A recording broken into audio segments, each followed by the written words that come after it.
এই যে বৃষ্টি হচ্ছে, এই বৃষ্টির সময় আপনার পুকুরে কি কি ব্যবস্থাপনা নিতে হবে?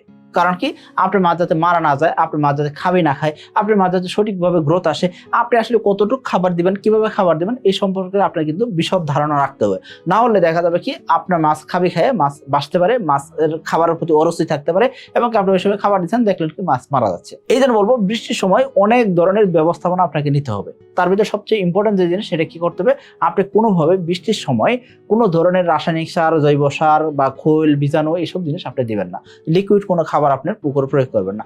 আর যদি অতিরিক্ত বৃষ্টি হয়, সেক্ষেত্রে অবশ্যই ভাসমান খাবারটাও দেওয়া বন্ধ রাখবেন। এর পাশাপাশি পুকুরের পাড়ের যত্ন নেবেন।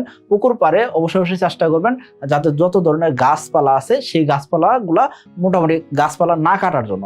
অর্থাৎ বৃষ্টির সময় আপনি কোনো প্রকার গাছপালা কাটবেন না। সেটা ছোট হোক, বড় হোক, যে কোনো সাইজের গাছ থাকুক, এগুলো গাছপালা কাটবেন না। কারণ কি, এই যে বৃষ্টির পানিটা যখন পুকুরে পার বেয়ে নামবে, তখন যাতে এই পলিমাটিগুলো পুকুর পানিতে মিশ্রিত হয়ে পুকুর পানি ঘোলা না করতে পারে, এই জন্য কিন্তু দূর্বা গাছ থেকে শুরু করে বিভিন্ন ধরনের গাছপালা যখন পুকুর পাড়ে থাকে, এগুলো কিন্তু আপনার পুকুরের ভারসাম্য রক্ষা করার জন্য খুব ভূমিকা পালন করে। এই জন্য বলবো যে বৃষ্টির আগে অথবা বৃষ্টির পরে এই গাছগুলো আপনি হয়তো ছোট করতে পারেন, কাটিং করতে পারেন, সেটা করতে পারেন, কিন্তু বৃষ্টির সময় আপনি এই কাজগুলো করবেন না। আশা করি বুঝতে পারছেন। তার মানে আমাদের খেয়াল করতে হবে, মাছের খাবার দিকে খেয়াল করতে হবে, পুকুর পানির দিকে খেয়াল করতে হবে, এবং কি বৃষ্টির সময় সালোক সংশ্লেষণ হয় না, যার কারণে দেখা যাবে কি পুকুরে অক্সিজেন অভাব হতে পারে।